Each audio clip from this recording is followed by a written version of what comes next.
Rubrikamızın bu dəfəki buraxılışında ünvanlı sosial yardımın təyinatı ilə bağlı çaşqınlıq yaradan daha bir məlumata aydınlıq gətirəcəyik.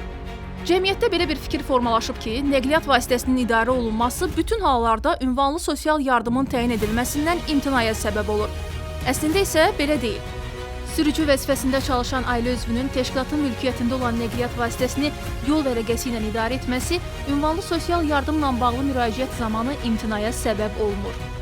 Eləcə də Nazirlər Kabinetinin 37 nömrəli qərarı ilə təsdiq edilmiş qaydalara əsasən ailənin mülkiyyətində və ya istifadəsində reabilitasiya məqsədləri üçün imtiyazlı şəxsə verilmiş nəqliyyat vasitəsinin olması da yardımın təyinindən imtina üçün əsas deyil.